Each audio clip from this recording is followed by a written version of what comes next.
Compulsory ખાઓ.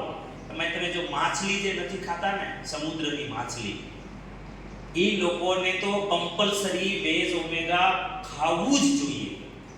કારણ કે આપણું લીવર નથી બનાવતું, બોડી નથી બનાવતું ઓમેગા. અને ઓમેગા એટલે ખાવું પડે કે દાખલા તરીકે જેમ આ તમે દીવાલ જોવો છો, એ દીવાલમાં ઈંટો હોય છે કે ઈંટ, એક આ ઈંટ, પછી આ બીજી ઈંટ, આ ત્રીજી ઈંટ, આ ચોથી ઈંટ, આવી રીતના ઈંટો હોય. પછી પાછા આ આખી ઈંટુનું હોય. એવી રીતના આપણું જે મસલ છે ને, આ જે શરીર, એ પણ આવી રીતના એક પ્રકારના ઈંટો સેલ્સ હોય છે.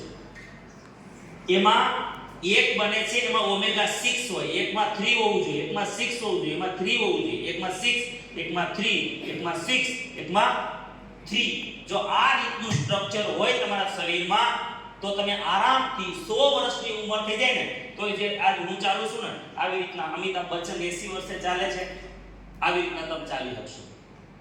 પછી કોઈ પણ પ્રકારની મૂવમેન્ટ કરી શકશો. નહીતર આજે તમને થાય ને થોડો ગેસ ઉકળે તો તમને એમ લાગે હુમલો આવી ગયો. એ શું થાય ખબર છે?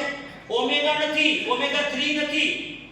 હવે ઓમેગા 3 નથી એનું કારણ તમને કહું, શાકાહારી લોકોને ઓમેગા મળતું નથી. ડુપ્લિકેટ દૂધ છે, ડુપ્લિકેટ ઘી છે, ઓમેગા છે નહીં. અને ઓમેગા 3 મળતું નથી એટલે આપણા શરીરમાં અત્યારે ભારતીય ખોરાકમાં એવું સંશોધન એવું કહે છે કે આપણા શરીરમાં ઓમેગા 3 સેમ જવું જોઈએ જેટલું 6 જાય છે.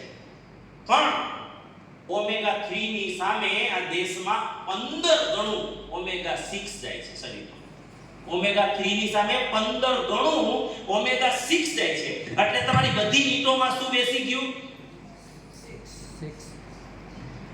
એટલે જે શરીર જે મૂવમેન્ટ કરવું જોઈએ, સ્થિતિસ્થાપક હોવું જોઈએ ને, રબર જેવું, એ ખલાસ થઈ ગયું. એની જગ્યાએ અકળાઈ જાય છે, શરીર ટાઈટ થઈ જાય છે. એટલે હૃદય તો કેવું છે? હૃદય તો ધડકવું જોઈએ ને.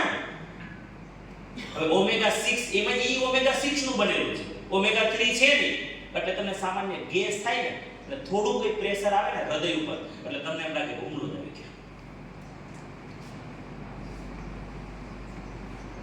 જે ઓમેગા 3 આજ હું ખુદ એમ કહેવાય છે કે કદાચ 1200 મિલીગ્રામ શાકાહારી માણસ ઓમેગા 3 ખાય ને તો પણ જરૂર છે. અને આપણે એક કેપ્સ્યુલમાં તમને 250 મિલીગ્રામ મળે છે. હવે એક ખાવામાં આરસીએમ મળે લોક કરે છે. શું કામ લોક કરો છો? ખબર તમને? ખબર જ નથી. તમને એમ છે આરસીએમ તો વેપાર કરવા કર્યું છે. આવી મૂર્ખાઈ ના કરતા, આનો કોઈ ફાયદો નથી. હું તો બાળકને પણ ખવડાવો, નાના બાળકોને જો બચાવવા માંગતો હોય તો એને ગળી હતું તો એક કેપ્સ્યુલ ખવડાવો રોજ. સાહેબ હું ન્યુટ્રીચાર્ટ ડીએચએ ખાઉં છું, છતાંય 2 ન્યુટ્રીચાર્ટ વેજ ઓમેગા ડેઈલી ખાઉં છું. હલો, ત્યારે આજ આટલી જર્ની કરું છું, રાત દિવસ. ક્યારેક 2 કલાક સુવાનો મોકો મળે, ક્યારેક 4 કલાક મળે, ક્યારેક ક્યાંય મહારાષ્ટ્રની બોર્ડર ઉપર રાતે હોય અને સવારે પાછો રાજકોટમાં હોય. હલો, સવારે પાછો રાજકોટમાં હોય, રાજકોટમાંથી વળી રાજસ્થાન પાકિસ્તાનની બોર્ડર ઉપર આટા મારતો હોય બીજે દિવસે, અને ત્યાંથી વળી પાછો ઓડિશામાં હોય. આજ સાહેબ રાત દિવસ મહેનત કરીએ છીએ. 52 વર્ષની ઉંમર છે, છતાં આજ 1% અસર નથી નેગેટિવ. એનું કારણ છે હું એકલો અહીંયા જેટલા ખોખા દેખાય ને એ બધામાંથી ખાઉં છું, ન્યુટ્રિશન ખાઉં છું.